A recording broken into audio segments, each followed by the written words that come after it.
Thank you so much for having me here. I'm really excited to be able to share some ideas that we've been developing in terms of designing future memories.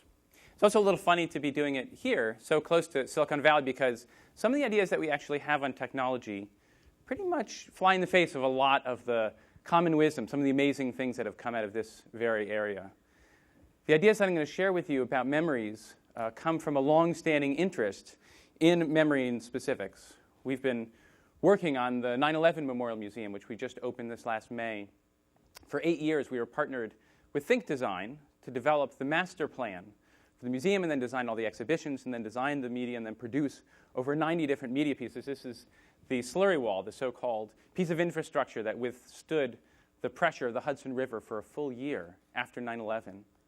And when President Obama inaugurated the museum this past May, he said, "Here is where we will tell their story, so that generations yet unborn will never forget, of coworkers who led others to safety, passengers who stormed a cockpit, our men and women in uniform who rushed into an inferno." And he was speaking in specifics about the way in which we tell stories in the museum, because we made an early decision to actually win the competition, to not do it like a typical museum with a historian or curator. We tell the story of 9/11 through stories of those who lived and made history on that day.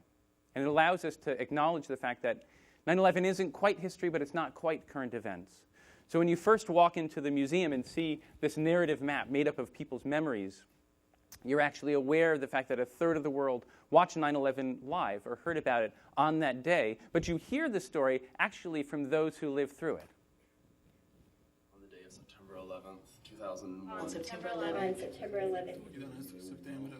I was in Honolulu, Hawaii. Cairo, Egypt. des Champs-Élysées à Paris. In college at UC Berkeley. I was in Times Square. São Paulo do Brasil. Estava in Miami, Florida. The Scottish Highlands. We were actually in a meeting when someone barged in and said, "Oh my God, that plane has just crashed into the World Trade Center." Kind of frantically get to a radio. When I heard it over the radio.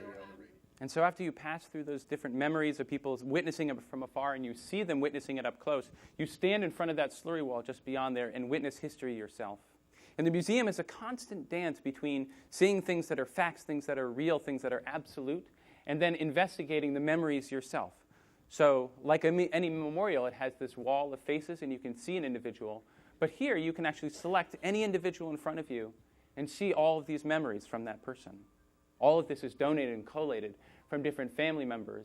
And you can actually hear, in this case, a brother delivering an oral history about his memory and about who he was. And so mixing between these different memories, you can see these artifacts from the recovery, but also hear from people inside the towers and what their experiences were It like. got very quiet. One of the firemen from Rescue 1 looked up and he said, "We may not live through today." And we looked at him and we looked at each other, and we took the time to shake each other's hands and wish each other good luck. We're going to have to walk up 80 flights of stairs with our gear on, but this is what we have to do. We're going upstairs, and we're going to save somebody. And so we mix together all these different memories of the past with acknowledgement that this story is not over and that it's changing in the present day. And so we have, in this final space, which is called Foundations Hall, a broad array of different experiences, but all of them changing. So we have, for example, this experience, which is an algorithmic piece. It's actually made up of over 2 million different articles of the news from September 11th, 2001, all the way to the present day. And they're arranged in chronological order according to different themes that the algorithm actually puts forward.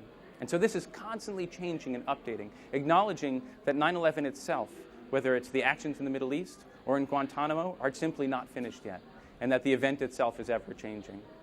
And then finally, the last thing that visitors do is they're able to leave their own memories and actually see them projected directly onto the slurry wall itself.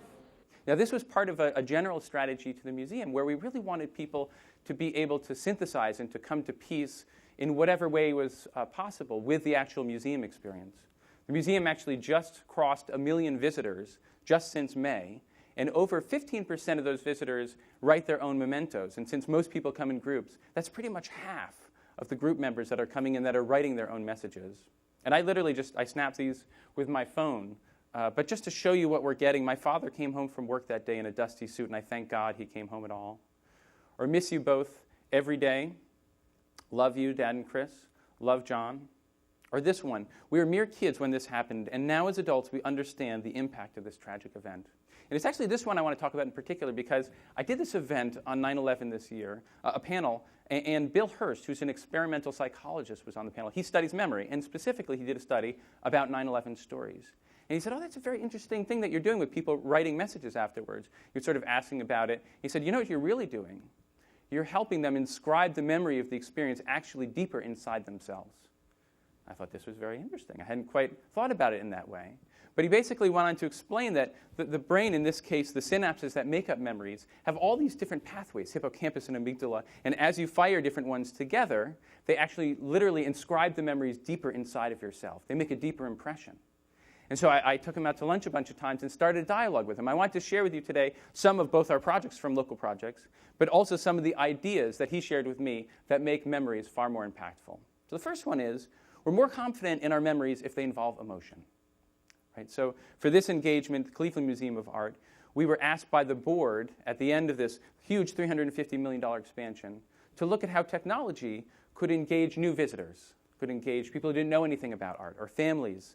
And essentially what we did was we looked at ways, at first, to delete a lot of the technology they had planned, and then to make things really simple and impactful. So in this case, this woman is selecting an individual sculpture. That's the original location that sculpture is from. Right? Very simple ways to basically contextualize these artworks so that people can make those emotional connections. So that, for example, this is the bedroom that actually was painted for. It totally changes the way you think about temper paintings. Or in this case, this is the original castle that tapestry was woven for. Or here is Picasso when he invented Cubism. Right? It suddenly makes this emotional impact. Or in this piece, which is really probably the signature part of this engagement, this is all 3,000 artworks that are in the museum at that time. And they're organized in different ways. So love and lust, color, these are different algorithms that are bringing forward these artworks. But then an individual visitor can go and select and make connections between the artworks themselves. Right, so you can look at them by materials, you can look at them by artworks or by era, and then you can load them onto an iPad to make your own tour of the museum. Or lastly, and this is probably one of the craziest ideas our studios had, this is using facial detection, right? So you make a different face, and as the expression is matched, it shows you an artwork that looks like that. So it suddenly transforms the gallery into a place to make that emotional connection with the artwork, and suddenly it's a social space. It's a space of performance. It's a space to actually make those connections between people. And that's one of the first sacred cows I'd like to shed is the idea that social media should actually be social, groups of people in front of technology itself. Reminded me of this mantra which we started using during the engagement. And you can see with technology, this makes a lot of sense, right? The idea of participation, which is at the heart of our work. This is actually from Ben Franklin. Like, this is just how humans are, we believe. And in fact, you see it again in these memory studies. So another study had people taking photographs inside galleries, and sure enough, as you take photographs of artworks, you remember them less. That's just the facts. What is interesting, though, is if you ask people to take close-ups, to investigate with the technology, they remember twice as much. So this is an engagement for the Cooper Hewitt Smithsonian Design Museum. We're doing this with Dilys Video Renfro. We designed this experience and pitched the museum on a lot of crazy ideas, but the craziest one, which is the one they chose, was to allow every single visitor to have a pen that both tracks them inside the museum, lets them collect things from the casework, but also make design. And in making design, you want to learn more about design itself. So it's exactly putting you in the act of actually playing designer. The pen itself was developed with partners at GE, Sistel Networks, Make Simply, and Undercurrent. And it's this wonder of technology. And I'm going to show you some early prototypes. This doesn't open until December. So in our studio, we're constantly building and constructing these individual pieces. So these tables will be located in select galleries. Most of the museum is traditional with casework. But you can draw anywhere and connect directly with the artifacts themselves. So the collection is open to you to take with you and to gather and to make connections one to the next. So you can see all those different connections between parts of the collection and save it onto your pen, most importantly as a piece of inspiration. It's not just a scholarship or an inert artifact sitting in a case. It's there to inspire you as a designer, and of course, that's what the Cooper Hewitt's so good at. But if you just want to draw, this is what happens. It takes any shape that you draw and matches it directly with a piece in the collection. I mean, I've seen this for hours and hours, and I still love to just watch the ways that these different formal connections actually play out.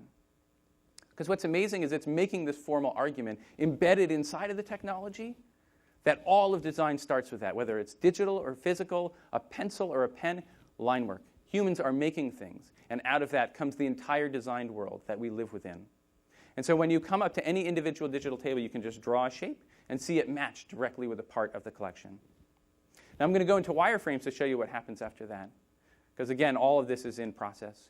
You actually draw an individual shape, and you get matched with a piece from the collection. But then on the right, you see that? Those are 3 different what we call making apps. And it allows you to essentially digitally create things inside of the museum to understand more about the design process. And just to show you what that looks like, when you actually open it up, for example, this is an extrude tool. And you can see, this is my favorite part on the right, it's matching you with a part of the collection. So this is where we get into some of the challenges, at least in our mind, for software. We like software with an attitude, with a point of view. In this case, software that tells a story, because it's both giving you a tool, but it's instructing you and showing you the historic precedents for what you're making. And this is just a prototype for what it's actually going to look like. So very, very, very simple tools that allow you to play with different materials and different shapes. And just, again, to, even with the simplest of gestures, start to understand something about design itself. Or in this case, there's different materials that you can look at. This one is really excellent for making different stemware or individual pieces of lamps. And then finally, I wanted to share with you this piece. This is really, I think, the clincher that the museum really bought into, because we said we want to give everyone a pen and literally invite them to draw on the walls. It's the opposite of what anyone would do in a museum. But they have this amazing wallpaper collection. And what we said is, well, we want visitors to understand wallpaper in a room that allows you to project 360 on the room itself. So these are just early style frames in terms of the actual architecture. But the idea is that that pattern could then be taken with you and put on your phone, or it could even be printed, maybe even downstairs, and you could take it as a product when you actually leave the museum. So just to show you what the actual room looks like, this is the prototype. And this is what it's like to live draw your own wallpaper inside of the museum. What I really love about this is that all of the ways in which people think about wallpaper, like these are the individual repeat patterns, that's actually baked into the software itself, right? So it's teaching you about how software works. Or in this case, all these lessons from famous Knoll designers from the 20th century, that's Alexander Girard. You use his palettes. You look at different pieces of inspiration from his work. So it has teaching essentially built into the interface itself. Again, it's software with a serious point of view and a real attitude. It also allows you to actually move through the historic wallpaper and to hear oral histories from individuals talking about that wallpaper. And then in this final shot, this is actually the interface itself as it works. And this is my favorite part. See what just happened there where it said geometric? We have little tooltips from designers who are just going to talk to you about different parts of the design process. Right? So as you're drawing things, it notices things you're doing. In this case, Jonathan Adler has a little comment for you. Right? The idea that you can actually build expertise into the software to help you be a better designer, and most of all, to inspire you. So I'm just going to show 2 more projects. The next one I'm going to show you has to do with tangibility. I mean, obviously, a lot of what we're trying to do is to blend architecture and media together into experiences. And in this case, this idea that people are much more confident in their memories if they leverage multiple senses. This is for a company called Timken, which is an amazing B2B company that makes precision mechanics. They're in Ohio. And for example, anyone who flew here, probably many people here, there's a 99% chance that you ended up on their landing gear, right? Because they make 99% of the mechanics inside a landing gear here in America. And it's that kind of attitude. They make can't-fail mechanics. So we tried to capture that story in partnership with Davis Brand Capital that was re-engineering the entire story around Timken. And also for their new global headquarters, which really focuses on innovation and on mixing together design and expertise, what they know and what they make, the actual precision fabrication itself. So I'm just going to focus on 2 interfaces. All of them embed stories and parts of context within it. But in our case, what we talked them into was using tour guides, was using people, the human face of Timken. And really, they're only doing very, very high-end engineer tours, right? Like that's essentially their customer base. So in this case, they're trying to show the context, the world's largest wind farm. This is the longest tunnel ever drilled in the world, right? They only do these very, very extreme forms of engineering. Or this, the Mars rover. They're inside of each of the 3 rovers making its way. And you can. This is a Mars rover Curiosity bearing. It's a 1/4-inch precision radial bearing. It operates at 100,000 RPM, and it is extremely efficient. And I love that moment of pride, right? The ability to hold up a single piece of mechanics and understand exactly what it was that it was doing there on Mars. And so what we did was we said, well, we want your customers to be able to actually touch and unfold and take these precision mechanics apart. And the engineers recoiled. They were like, First of all, these things are way, way too important and precise to actually be touched. Even the chrome itself, we don't even let the salespeople touch any of these pieces. But what we did do was make a virtual version where people can actually understand what's inside these bearings on a very, very precise engineering level. So again, this is all Altor led. So I think that makes a specific bond itself where you can answer any questions. But the ability to then magically dissolve and open up to actually show all of the engineering inside of all these individual precision pieces really is what's able to communicate both the larger context of impact and then on a very, very specific level, all the little engineering details that really prove exactly what Timken is bringing forward. And then, of course, the customers can play with it themselves. And that's a huge part, I think, of what they're offering. The ability to actually see and manipulate to make that deeper contact with things that are literally invisible is a huge part of this engagement. So the last thing that I'm going to share with you, which I think actually wraps a lot of these ideas all together, is this piece that we're building for the Bill and Melinda Gates Foundation, along with the U.S. Federal Department of Education. So it's sort of a funny double funding source, right? You have the most sort of extreme innovators and then a highly conservative organization coming together, along with the New York Hall of Science and a number of other funders, to come up with a learning system around middle school physics. And we had this idea early on in the engagement. We thought, there's probably this scenario where you have these sort of bored kids sitting in class and they're just seeing these formulas and hearing a teacher maybe drone on. They can't quite understand what is being talked about in terms of Newtonian physics and all these abstractions, right? About gravity, about inertia, about momentum and rotation. And then they would leave that classroom and run out onto the playground and on a swing or on a slide, literally embody all of those exact same ideas. If you think about it, playgrounds are essentially Newtonian physics machines for us to extract those forces on our own body. And so what we did was we built out a system that actually allows kids to play on the playground and in playing actually learn about physics, essentially to do physics experiments on their own body. So this is an early prototype that we shot. And again, if you think about dodgeball, right? Dodgeball is everything that you need to know in terms of Newtonian physics. So you have momentum, you have inertia, you have a mass. She's going to throw this ball. This is hilarious. Look out. There it goes. Right, but the ability to then have this experience as a kid and then to turn around and to start to extract patterns, not even knowledge, but patterns out of it, is a huge aspect. So what they do is they trace the individual video, and then the patterns start to arise. Now, as a technologist, we were really excited because we knew the power of this platform is to basically do all of the math, to reveal all of the physics inside of it. But the educators stopped us immediately and said, no. And this actually, the memory scientist underscored. He said, if you tell someone the answer to a math problem, there is zero chance they will ever remember it, period. There's just nothing there. There's no friction. And what we started discovering is, in learning applications, you actually want to build friction in. We call it positive friction. So again, this is the opposite of what I think a lot of software is doing today. You need friction in order for people to actually retain it. So we actually bury a lot of the information inside of the app. So you basically have to move through it to discover even some simple mathematics in terms of distance or rates. Or if you click in further, you can get into a force diagram and start to put the pieces together. And you might even have parts of the application that look like this, that have some learning actually built into it, that have something that's closer to a sort of knowledge base. But this is actually quite controversial in education. Do you even offer this level of application? In terms of the prototyping, it's a complete joy because you're out on the playground with kids playing, and that's the whole idea. All they're doing is playing and discovering and playing and discovering. And that process of allowing kids to go out there and in the midst of a play activity be curious and to actually to discover and reveal all the ways in which our daily activities, the things that we already know to be true, are actually embedded inside the physics itself, that is really where the joy comes in. And so in this footage, we shot this just a week ago at Makers Fair, actually. You can see it's constantly asking, again, this social experience where someone's telling someone something else to do, and then they're using the application itself together to actually reveal a lot of these patterns and to understand. And as you can see, that's actually a live graph of the actual physics itself built into the video. So everything layered from their experience comes out and builds it out. Now, we really want to endorse Scott's idea about this idea of a new era. I mean, I think this is really a new era in terms of the future of learning.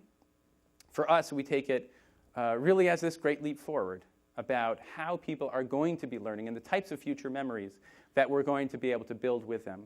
And so for us, this idea of something that's tactile, something that's multisensory, something that has productive friction, that's social, that builds in a human relationship in congruity with technology, that's emotional at its core. That's what the future of learning is. And I think, honestly, with those types of tenets, we can start to build things that will last far, far into the future, all the way until it becomes part of the past. Thank you so much.